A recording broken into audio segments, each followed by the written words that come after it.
Hello, Chef here with yet another recipe I thought I would share with you. Here we go. What are these? These are heirloom tomatoes, fresh picked from an organic garden this morning. Notice it's splitting open a little here. Oh yeah, that's going to be good. That's just telling you that it's ripe. I cannot squeeze this tomato, it's too soft. It's beautiful. Another one right here. Same thing, it's splitting open because it's ripe. Little green, little red, beautiful. Just different sizes, all heirlooms, looking really good. I've got here some pita bread, and I'm going to show you a real quick, simple recipe. I'm going to cut this pita bread into points. Usually I do like 8 cut. It's up to you how you want to do it. Alright, we cut it into points like this, and we put them in a bowl. Repeat right here. And now, the next ingredient is garlic. I'm going to smash this garlic. Give it a peel. I like these bench scrapers. Really nice for moving stuff out of the way. Okay. So now the garlic is going to get chopped up really quick like this.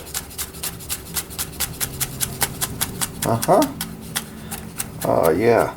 Looking really good. And we're going to put a little bit of this garlic here with the pita bread. We're going to rub it all in nice together. Yeah. Okay. Next ingredient, of course. Move these out of the way.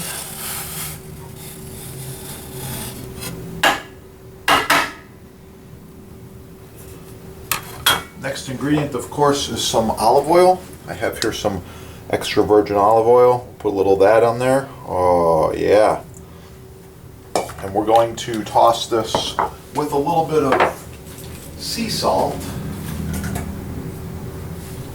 And here I've got this awesome pink Hawaiian sea salt. I like it.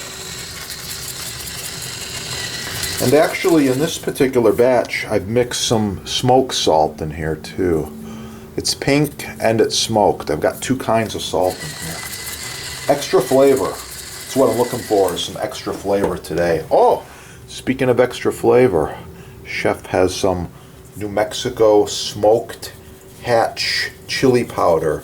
Super rare, super hard to get, the good stuff. Putting a little bit of that on my pita today. Tossing it around like this. I do like salt. Put a little bit more in there. Okay, and now this gets toasted. While this is toasting, I'm going to show you the rest of the recipe. Chef was picking basil this morning. Look at that basil. Beautiful. I got a lot of it here. I'm not going to use all this, so I just wanted to share it with you. Got the buds. Nice leaves here. Here it's starting to go to seed a little bit. Still tastes good. Even the baby basil leaves. Yeah. Alright, so as you know, working with basil, you want to remove the stems usually. Unless you're making a good pesto. This is fine for pesto. This is better, of course. So I'm going to be using some of this today in my recipe. And I'm going to trim through here and get... Oh, here, look, it's even flowering. Really nice. The little flowers taste just as good. Okay, I got about a cup and a half of basil, which is all I'm going to be using here. There we go. It's just clean and ready to go. About a cup and a half going in this recipe. Alright, so the next step, we're going to chop up this basil and we're going to put it in the same bowl. Try to utilize the same bowls. This has garlic and a little salt, a little olive oil in there. For this, I just want to get a kind of a fine chop. To do that, I usually roll it up together like this.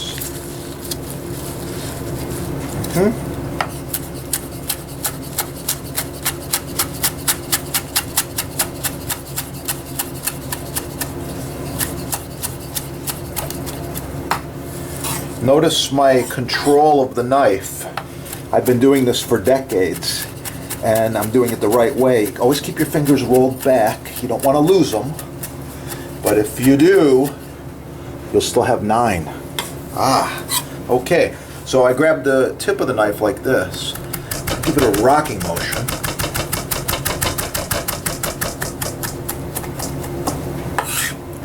You don't want it to bite you. Got to be careful.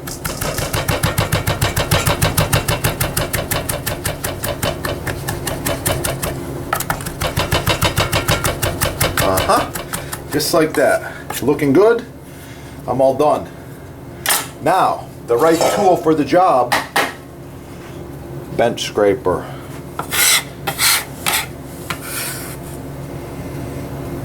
All at once into the bowl.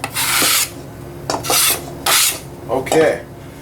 Now to that, we're going to be adding our tomatoes, and we're going to be putting also some extra virgin olive oil. The rest of this garlic. Oh yeah. Some sea salt.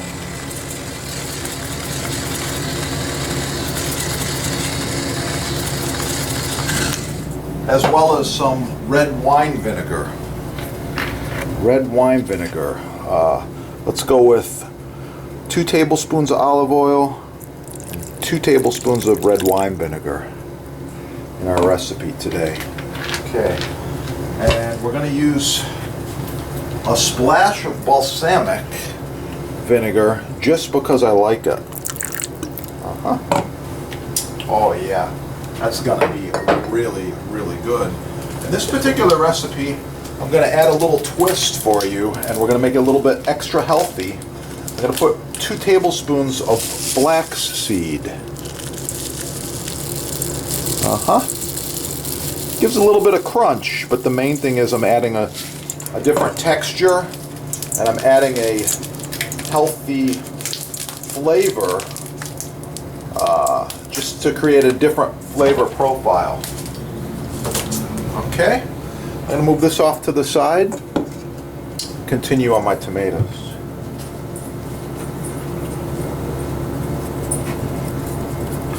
Remove the tops. Of course, these tomatoes have been washed very, very well. And if you have any problems on the tomato, you want to remove those too. Right here, this one was split open a little bit. Make sure there's no critters in there.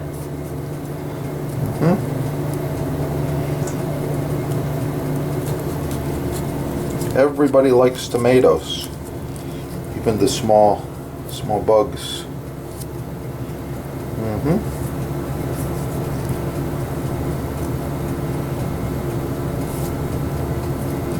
Okay.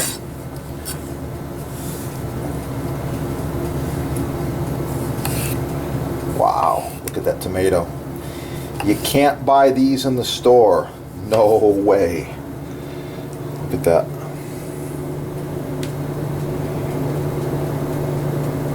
It's perfect.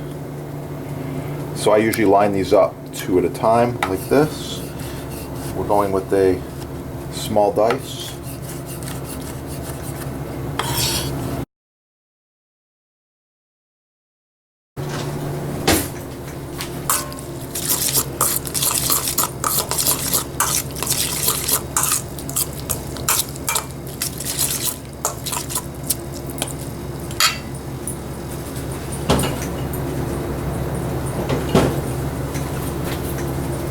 Okay, the pita's not quite ready, but I still want to give you a quick tasting.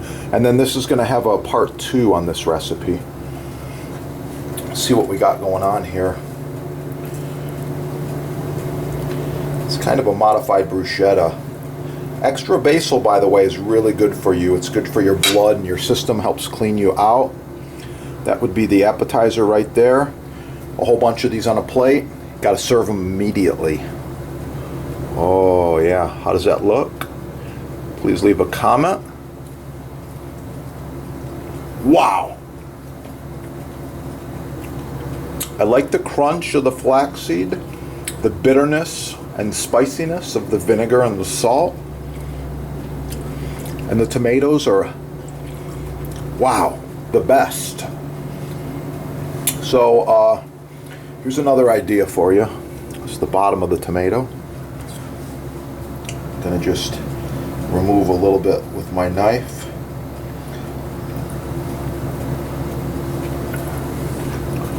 Put that in there.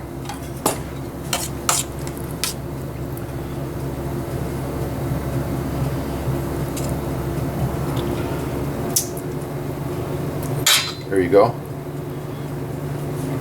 Top a little bit of this smoked paprika.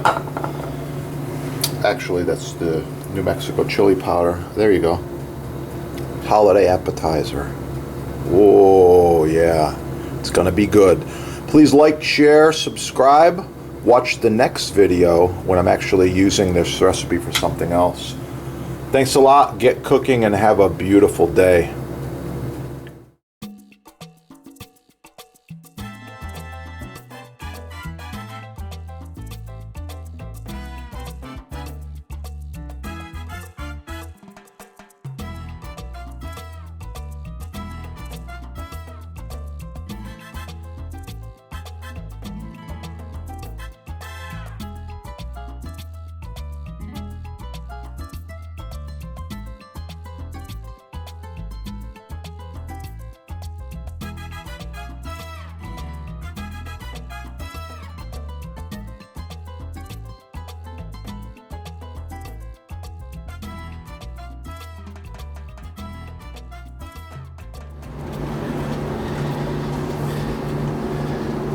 Yeah, not too big, not too heavy, easy to move around, super, super high quality, and you're buying an heirloom. This will last for generations as long as you take care of it.